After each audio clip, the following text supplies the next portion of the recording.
በቁርባን ወይም በተክሊል ትዳራቸውን መፈጸም የሚፈልጉ ሰዎች ምን ቅድመ ሁኔታ ማሟላት አለባቸው? ጥሩ እንግዲህ ክርስቲያናዊ ጋብቻ በሁለት መንገድ ነው የሚፈጸመው። አንዱ ይሄን ማወቅ ያስፈልጋል ራሱ የጥያቄው ሀሳብ፣ ምክንያቱም ቅድመ ሁኔታ ስለሚል በየትኛው መንገድ ነው ቅድመ ሁኔታችንን የምናዘጋጀው የሚለው ለሁለቱም የሚደረገው ቅድመ ሁኔታ ተመሳሳይ ነው። ምሳሌ ጋብቻችንን በስርዓተ ተክሊል ብንፈጽምም ይሁን ጋብቻችንን በስርዓተ ማሰባን ብንፈጽምም ይሁን የምናደርጋቸው ቅድመ ሁኔታዎች ተመሳሳይ ናቸው። ተክሊል ላይ የሚለየው ድንግልናውን ለጠበቀው ሰው የሚያደርገው የክብር አክሊል ሽልማት ብቻ ነው።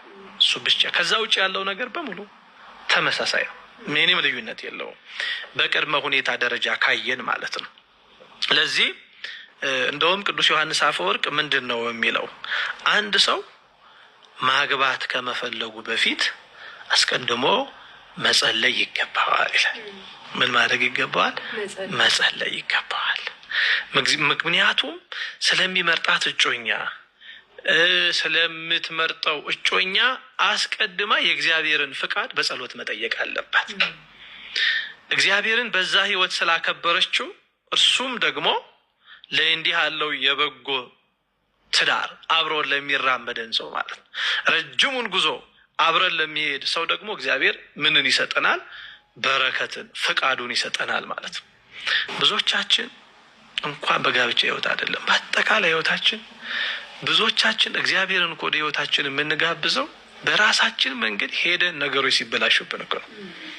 ስንጀምር አስቀድመን ፈቃድ እግዚአብሔርን አንጠይቅም። ብዙዎቻችን እንኳን ጋብቻን የሚያክል ለዘላለም አብረን የምንኖርበት ሕይወት ይቅርና ሰው እኮ ለአንዳንዱ ጉዳዮቹ ጸሎት ይዝ የለ እንደ እግዚአብሔር ፊት ትንሽ እስኪ ወደ ገዳማት ሄጄ ትንሽ የጥሞና ጊዜ ልውሰድ ብሎ እኮ እንዲህ ያሉ ነገሮችን ስለት ሲሳል የለ እንዴ ሰው። ታዲያ ሰው በእውነቱ ለጋብቻ ያልተሳለ ለምን ይሳላል?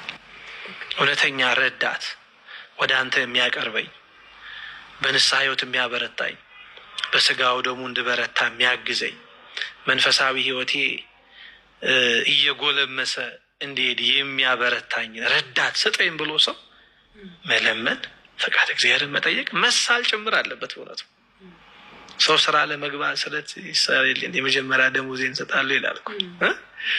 ከስራ በላይ አይደለም ወይ ትዳር?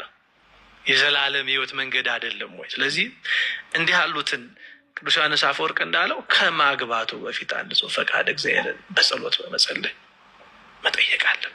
ስለዚህ አንዱ የመጀመሪያው ቅድመ ሁኔታ ምንድን ነው ማለት? ጸሎት ነው። ጸሎት ነው። ምክንያቱም ልንገባ ነዋ ወደ ትዳር። አደራ እንድናስጠብቀው፣ አደራ እንደምናስጠብቀው። ለምን ከኛ በፊት ያገቡ ሰዎች ሁለት ነገር ነው የሚነግሩን። አንዳንዶቹ በትክክለኛው መንገድ ጋብቻቸውን ሰማያዊ በሆነ መንገድ በትንሿ ቤተክርስቲያን መንገድ የሄዱ ሰዎች ስለ ትዳር የሚነግሩን ነገር እጅግ በጣም የሚያጓጓና እንድንገባበት የሚገፋፋ ነው። በሌላ ወገን ደግሞ የጮኝነት ጊዜያቸውን እንቶፈንቶ በሆነ ዓለማዊ በሆነ ነገር ላይ ደግሞ አሳልፈው አንድ ወደ ትዳር ለመግባት ግዴታ አንድ ነገር ያስገደዳቸው ሰዎች ደግሞ ትዳርን የሚረዱበት ለመጽደቅና ወደ እውነተኛው መንገድ ለመጓዝ አይደለም። ለምሳሌ በጮኝነት ጊዜያቸው ውስጥ በፍትወተ ስጋ ወድቀው ልጅ ተፈጥሮ በዚህ አስጨናቂ ሁኔታ በቃ እናቴ፣ ቤተሰቤ፣ ማህበረሰቡ ምን ይለኛል ብሎ ቶሎ ፈጥነው ወደ ትዳር የሚገቡ ብዙ ሰዎች አሉ። ቅድም ያለው መንፈሳዊ ዝግጅት ለማድረግ ጊዜ ያጠራቸው ሰዎች አሉ። ከዚያ በኋላ በዚህ ተጣድፎ ወደ ትዳር ይገቡና ከዚያ በኋላ መሸከም የማይችሉ በጣም ብዙ ብዙ ብዙ ብዙ ሰዎችን ያጋጥሙናል፣ ይገርምሻል።